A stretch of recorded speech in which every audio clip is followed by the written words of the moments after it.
નમસ્કાર ખેડૂત મિત્રો, આજનો વિડીયો ખૂબ જ મહત્ત્વનો છે.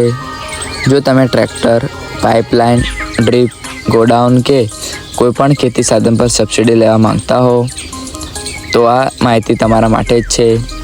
કારણ કે આ ખેડૂત પોર્ટલ પર નવી સબસિડીના ફોર્મ શરૂ થઈ ગયા છે અને છેલ્લી તારીખ બહુ નજીક આવી રહી છે. જો તમે સમયસર ફોર્મ નહીં ભરો તો સીધું તમારું નુકસાન થઈ શકે છે. આ વિડીયો આખો જુઓ, કારણ કે આજે હું તમને કઈ યોજના ચાલુ છે, કોણ અરજી કરી શકે, કેટલો લાભ મળશે અને ફોર્મ કેવી રીતે ભરવું એ બધું સરળ ભાષામાં સમજાવીશ. સૌથી પહેલાં આપણે વાત કરીએ કે આ ખેડૂત પોર્ટલ શું છે. આ ગુજરાત સરકારનું એક ઓફિશિયલ ઓનલાઈન પ્લેટફોર્મ છે જ્યાં ખેડૂતોને વિવિધ યોજનાઓ માટે અરજી કરવાની સુવિધા મળે છે. અહીંથી તમે ખેતી, પશુપાલન, બાગાયત સંબંધિત અનેક સહાય મેળવી શકો છો. સરળ ભાષામાં કહીએ તો એક જ વેબસાઇટ પર બધી યોજનાઓ મળી રહે છે. હવે વાત કરીએ કઈ યોજનાઓ ચાલુ છે.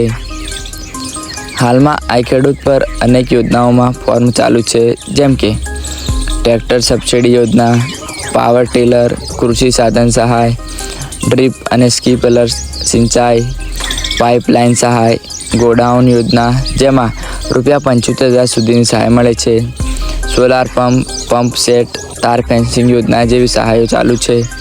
આ બધી યોજનાઓનો હેતુ શું છે? ખેતીનો ખર્ચ ઘટાડવો અને આવક વધારવાનો હેતુ છે. 2026માં ખાસ કરીને આધુનિક ખેતી માટે વધુ સબસિડી આપવામાં આવી રહી છે. હવે વાત કરીએ કેટલો લાભ મળશે. સામાન્ય રીતે 40%થી 70% સુધી સબસિડી, કેટલીક યોજનાઓમાં 10,000થી લઈને 1 લાખ સુધી સહાય મળે છે. કેટલીક મોટી યોજનાઓમાં પણ લાખો રૂપિયાની સુધીની સહાયો મળે છે. અને ખાસ વાત કે પૈસા સીધા તમારા બેંક ખાતામાં આવે છે. છેલ્લી તારીખ કેમ મહત્ત્વની છે? મિત્રો ધ્યાનથી સાંભળો. આ ખેડૂત પર ફોર્મ ફર્સ્ટ કમ ફર્સ્ટ સર્વે અથવા ડ્રો સિસ્ટમથી લેવાય છે. એટલે કે જો તમે મોડા પડશો તો ફોર્મ બંધ થઈ જશે, તમારો નંબર નહીં આવે. એટલે જ હું વારંવાર કહેતો રહું છું કે આજે જ અરજી કરો. હવે વાત કરીએ ફોર્મ કેવી રીતે ભરવું. ફોર્મ ભરવાની સ્ટેપ બાય સ્ટેપ આપણે રીત બતાવી દઈએ. સૌથી પહેલાં વેબસાઇટ ખોલો, આ ખેડૂત પોર્ટલ, યોજનાઓ પર ક્લિક કરો, ખેતી, પશુપાલન, બાગાયત પસંદ કરો, તમારી યોજના પસંદ કરો અને એપ્લાય પર ક્લિક કરો. તમારી વિગતો ભરો, જેમાં નામ, ગામ અને જમીનની વિગતો ભરો. જરૂરી દસ્તાવેજ અપલોડ કરો, જેમાં આધાર કાર્ડ અને 7/12ના ઉતારા, bank passbook. Form submit plus confirm કરવાનું ભૂલશો નહીં, નહીંતર અરજી માન્ય ગણાશે નહીં. હવે કયા ડોક્યુમેન્ટની જરૂર છે? જેમાં આધાર કાર્ડ, જમીનના કાગળ, 7/12ના ઉતારા, બેંક ખાતાની વિગતો, મોબાઈલ નંબર. કેટલીક યોજનાઓમાં વધારાના ડોક્યુમેન્ટ પણ લાગી શકે છે. મહત્ત્વની ભૂલો ટાળો, જેમાં ફોર્મ સબમિટ કરીને કન્ફર્મ નથી કરતા, ખોટી માહિતી ભરો છો, છેલ્લી તારીખ સુધીની રાહ જુઓ છો. તમે આ ભૂલ ના કરતા. હવે વાત કરીએ હાલ આ ખેડૂત પોર્ટલ પર કઈ યોજનાઓના ફોર્મ ભરવાનું ચાલુ છે. હાલમાં આ ખેડૂત પોર્ટલ પર 27 માર્ચથી 26 એપ્રિલ 2026 સુધી ફોર્મ ભરવાનું ચાલુ છે. હવે વાત કરીએ કુલ કેટલી યોજનાઓ ચાલુ છે. આ વખતે લગભગ 148 જેટલી યોજનાઓ માટે ફોર્મ ચાલુ છે. વિભાગ પ્રમાણે ખેતીવાડીમાં 42 યોજના, બાગાયતમાં 94 યોજના, પશુપાલન વિભાગમાં 12 યોજનાઓ ચાલુ છે. હવે વાત કરીએ હાલ સૌથી વધુ ભરાતી યોજનાઓ કઈ છે. જેમાં ખેતી સાધન સહાય, જેમાં ટ્રેક્ટર પર સબસિડી મળે છે, rotavator, cultivator, power tiller, laser land leveller, સિંચાઈ યોજના, ડ્રીપ ઇરિગેશન, સ્પ્રિંકલર, પાઇપલાઇન સહાયના પર સહાય મળે છે, ઇન્ફ્રાસ્ટ્રક્ચર એટલે કે ગોડાઉન સહાય, તાર ફેન્સિંગ જેમાં આપણે ખેતરની આજુબાજુ વાડ બનાવીએ છીએ, સોલાર પંપ સહાય અને પંપ સેટ, બાગાયતમાં નેટ હાઉસ, પોલી હાઉસ, ફળ શાકભાજી વાવનું વાવેતર, ડ્રેગન ફ્રૂટ, ઓઇલ પામ વગેરેની ખેતી. પશુપાલનમાં વાત કરીએ તો કેટલ શેડ, ડેરી ફાર્મ અને મરઘા તથા બકરા એકમ પર પણ ચાલુ છે.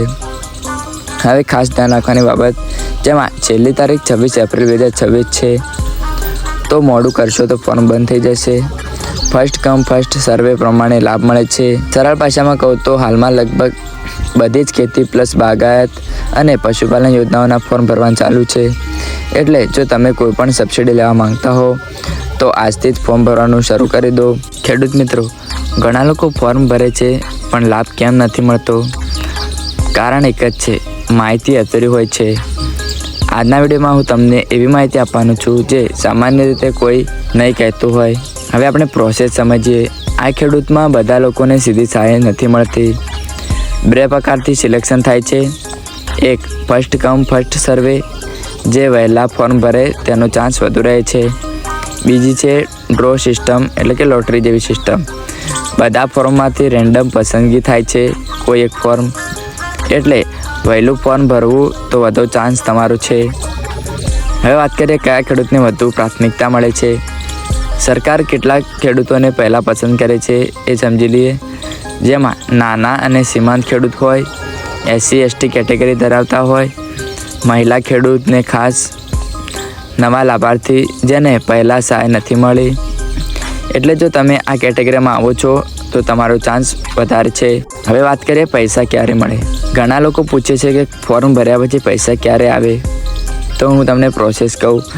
સૌથી પહેલાં તો અરજી કરવી પડે, ડોક્યુમેન્ટ ચેક થાય, ફિઝિકલી વેરિફિકેશન થાય, મંજૂરી થાય અને ત્યારબાદ લાસ્ટમાં DBT દ્વારા પૈસા ખાતામાં આવી જાય. સામાન્ય રીતે 1 થી 3 મહિના લાગી શકે છે. હવે સ્ટેટસ જેવી રીતે ચેક કરવું એ પણ સમજી લઈએ. તમે ઘરે બેઠા પણ સ્ટેટસ જોઈ શકો છો. આ ખેડૂત પોર્ટલ પર જઈને એપ્લિકેશન નંબર નાખો, સ્ટેટસ પર ક્લિક કરો, તમને ખબર પડશે એપ્રુવડ છે, પેન્ડિંગ છે કે રિજેક્ટ છે. હવે રિજેક્ટ થવાના મુખ્ય કારણો જોઈ લઈએ. ઘણા ખેડૂતોનું ફોર્મ રિજેક્ટ થાય છે. એના મુખ્ય કારણો જુઓ: ખોટી માહિતી ભરવી, ડોક્યુમેન્ટ ક્લિયર નહીં હોય, જમીનના નામમાં મિસમેચ હશે, ડુપ્લિકેટ અરજી કરી હશે. એટલે ખાસ ધ્યાન રાખવું જરૂરી છે. હવે વાત કરીએ કઈ યોજના લાંબા ગાળા સુધી ફાયદાકારક છે. જેમાં સાધન સહાય એ તરત ફાયદો આપે છે અને લાંબા સમય માટે ડ્રીપ ઇરિગેશન અને બાગાયત વર્ષો સુધી કમાણી પણ આપે છે. સ્માર્ટ ખેડૂતો શું કરે છે? પહેલાં ડ્રીપ માટે ફોર્મ ભરે, પછી બાગાયત માટે, પછી સાધન સહાય. એટલે એક પછી એક લાભ લેતા જ હોય છે. હાલ ફોર્મ ભરવાનું ચાલુ છે પણ છેલ્લી તારીખ નજીક છે. એકવાર બંધ થઈ જશે તો ફરી તક મોડા સુધી આવશે. મિત્રો, માહિતી છે તો લાભ છે. મિત્રો, આજે જાઓ અને આ ખેડૂત પર તમારું ફોર્મ ભરી દો. આ તક વારંવાર નહીં મળતી. જો તમને વિડીયો ગમ્યો હોય તો લાઈક કરો, શેર કરો અને તમારા ખેડૂત મિત્રો સાથે શેર કરો. ચેનલ સબસ્ક્રાઈબ કરો અને કોમેન્ટમાં લખો તમે ફોર્મ ભર્યું કે નહીં. ધન્યવાદ. ચાલો ફરી મળીએ નવા અપડેટ સાથે. ધન્યવાદ.